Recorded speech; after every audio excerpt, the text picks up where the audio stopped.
बसंत पंचमी का पावन पर्व है। आज हम ज्ञान की देवी मां सरस्वती की पूजा करते हैं। आप सभी जिस क्षेत्र में हैं उसका आधार ज्ञान, विज्ञान, इनोवेशन, इन्वेंशन ही है और इसलिए बसंत पंचमी के दिन इस आयोजन का एक विशेष महत्व हो जाए। आप सभी को गोल्डन जुबिली सेलिब्रेशन की बहुत बहुत बधाई।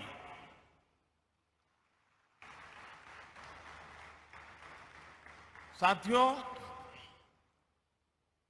50 साल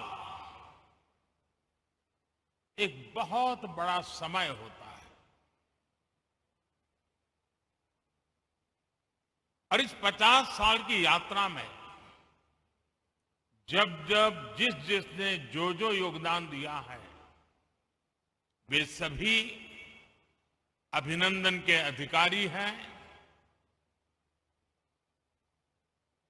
इस कार्य को आगे बढ़ाने के लिए जिन जिन लोगों ने प्रयास किया है मैं उनका भी आज अभिनंदन करता हूं। ये भी अद्भुत संयोग है कि आज जब भारत अपनी आजादी के 75 वर्ष का पर्व मना रहा है तो आपकी संस्था 50 साल के इस अहम पड़ाव पर है। जब भारत ने आजादी के 100 वर्ष मनाएगा तो आप 75 वर्ष में होंगे। जैसे भारत ने अगले 25 वर्षों के लिए नए लक्ष्य बनाए हैं, उन पर काम करना शुरू कर दिया है, वैसे ही अगले 25 वर्ष ICRISAT के लिए भी उतने ही अहम है। साथियों, आपके पास 5 दशकों का अनुभव है। इन 5 दशकों में आपने भारत सहित दुनिया के एक बड़े हिस्से में कृषि क्षेत्र की मदद की है। आपकी रिसर्च, आपकी टेक्नोलॉजी ने मुश्किल परिस्थितियों में खेती को आसान और सस्टेनेबल बनाया है। अभी मैंने जो टेक्नोलॉजी डिस्प्ले देखा उसमें ICRISAT के प्रयासों की सफलता नजर आती है। पानी और मिट्टी का मैनेजमेंट हो, क्रॉप वैरायटी और प्रोडक्शन प्रैक्टिसेस में सुधार हो, ऑन फार्म डायवर्सिटी में बढ़ोतरी हो, लाइव स्टॉक इंटीग्रेशन हो और किसानों को मार्केट से जोड़ना हो, ये होलिस्टिक अप्रोच निश्चित रूप से एग्रीकल्चर को सस्टेनेबल बनाने में मदद करती है।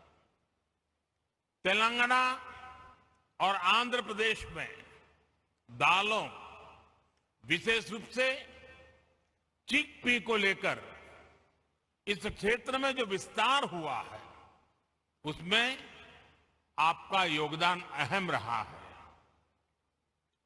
किसानों के साथ ICRISAT की यही कोलैबोरेटिव अप्रोच खेती को और सशक्त करेगी, समृद्ध करेगी। आज climate change research facility on planet protection और रैपिड जनरेशन एडवांसमेंट फैसिलिटी के रूप में नई फैसिलिटीज का उद्घाटन हुआ है। ये रिसर्च फैसिलिटीज क्लाइमेट चेंज की चुनौती का सामना करने में कृषि जगत की बहुत मदद करेंगे। और आपको पता होगा, बदलते हुए क्लाइमेट में हमारी एग्रीकल्चर प्रैक्टिसेस में क्या परिवर्तन लाने चाहिए, उसी प्रकार से भारत ने लास्ट एक बहुत बड़ा इनिशिएटिव लिया है कि क्लाइमेट चेंज के कारण जो परिस्थितियां पैदा हुई हैं, नेचुरल कैलेमिटीज आती है, उसमें मानव मृत्यु की चर्चा तो सामने आती है, लेकिन इंफ्रास्ट्रक्चर का जो नुकसान होता है वो पूरी व्यवस्थाओं को चरमरा देता है। और इसलिए भारत सरकार ने क्लाइमेट रेजिस्टेंस वाले इंफ्रास्ट्रक्चर के लिए उस पर चिंतन मनन और योजनाएं बनाने के लिए ग्लोबल लेवल के इंस्टीट्यूट को जन्म दिया है। आज वैसा ही एक काम इस एग्रीकल्चर सेक्टर के लिए हो रहा है। आप सब अभिनंदन के अधिकारी हैं। साथियों, क्लाइमेट चेंज वैसे तो दुनिया की हर आबादी को प्रभावित करता है, लेकिन इससे सबसे ज्यादा प्रभावित लोग वो होते हैं जो समाज के आखिरी पायदान पर होते हैं, जिनके पास रिसोर्सेज की कमी है, जो विकास की सीढ़ी में ऊपर चढ़ने के लिए मेहनत कर रहे हैं। इनमें बड़ी संख्या में हमारे छोटे किसान हैं और भारत में 80-85% किसान छोटे किसान हैं।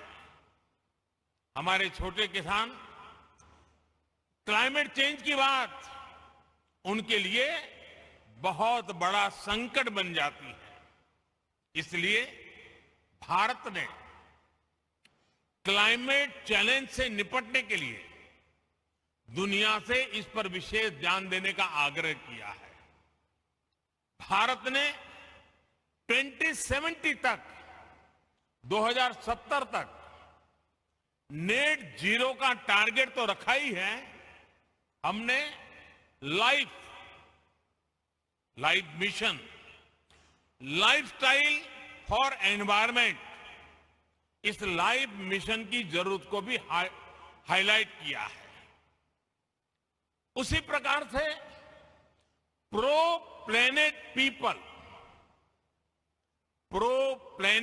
पीपल एक ऐसा मूवमेंट है जो क्लाइमेट चैलेंज से निपटने के लिए हर कम्युनिटी को, हर इंडिविजुअल को क्लाइमेट रिस्पॉन्सिबिलिटी से जोड़ता है। ये सिर्फ बातों तक सीमित नहीं है, बल्कि भारत सरकार के एक्शंस में भी ये रिफ्लेक्ट होता है। बीते सालों के प्रयासों को आगे बढ़ाते हुए इस साल के बजट में क्लाइमेट एक्शन को बहुत अधिक प्राथमिकता दी गई है। ये बजट हर स्तर पर, हर सेक्टर में ग्रीन फ्यूचर के भारत के कमिटमेंट्स को प्रोत्साहित करने वाला है। साथियों, क्लाइमेट और दूसरे फैक्टर्स के कारण भारत की एग्रीकल्चर के सामने जो चुनौतियां हैं, उनसे निपटने में भारत के प्रयासों से आप सभी एक्सपर्ट, साइंटिस्ट, टेक्नीशियंस भली भांति परिचित हैं। आप में से ज्यादातर लोग ये भी जानते हैं कि भारत में 15 एग्रो क्लाइमेट जोन्स हैं। हमारे यहां वसंत, ग्रीष्म, वर्षा, शरद, हेमंत और शिशिर, ये 6 ऋतुएं भी होती हैं। यानी हमारे पास एग्रीकल्चर से जुड़ा बहुत विविधता भरा और बहुत प्राचीन अनुभव है। इस अनुभव का लाभ विश्व के अन्य देशों को भी मिले, इसके लिए इक्रिसेट जैसे संस्थाओं को भी अपने प्रयास बढ़ाने होंगे। आज हम देश के करीब 170 डिस्ट्रिक्ट्स में ड्राउट प्रूफिंग के समाधान दे रहे हैं। क्लाइमेट चैलेंज से अपने किसानों को बचाने के लिए हमारा फोकस बैक टू बेसिक और मार्च टू फ्यूचर दोनों के फ्यूजन पर है। हमारा फोकस देश के उन 80% से अधिक छोटे किसानों पर है जिनको हमारी सबसे अधिक जरूरत है। इस बजट में भी आपने नोट किया होगा कि नेचुरल फार्मिंग और डिजिटल एग्रीकल्चर पर अभूतपूर्व बल दिया गया है। एक तरफ हम मिलेट्स, मोटे अनाज का दायरा बढ़ाने पर फोकस कर रहे हैं, केमिकल फ्री खेती पर बल दे रहे हैं, तो वहीं दूसरी तरफ सोलर पंप से लेकर किसान ड्रोन्स तक की खेती में आधुनिक टेक्नोलॉजी को प्रोत्साहित कर रहे हैं। आजादी के अमृतकाल यानी आने वाले 25 वर्ष के लिए एग्रीकल्चर ग्रोथ के लिए हमारे विजन का ये बहुत अहम हिस्सा है। साथियों, बदलते हुए भारत का एक महत्वपूर्ण पक्ष है डिजिटल एग्रीकल्चर। यह हमारा फ्यूचर है और इसमें भारत के टैलेंटेड युवा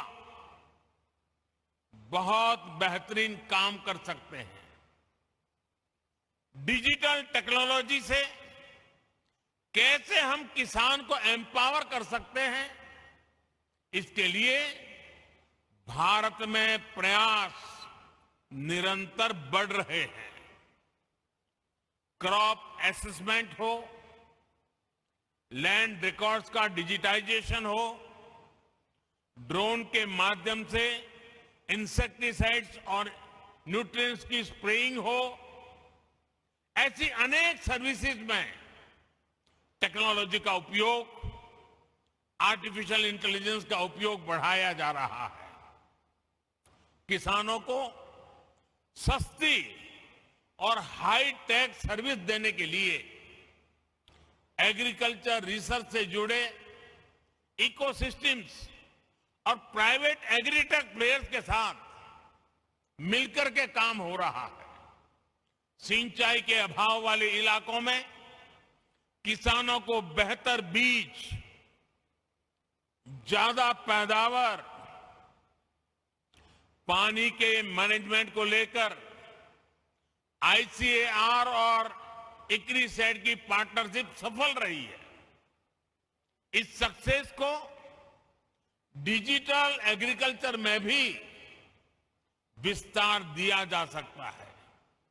साथियों, आजादी के अमृत काल में हम हायर एग्रीकल्चर ग्रोथ पर फोकस के साथ ही इंक्लूसिव ग्रोथ को भी प्राथमिकता दे रहे हैं।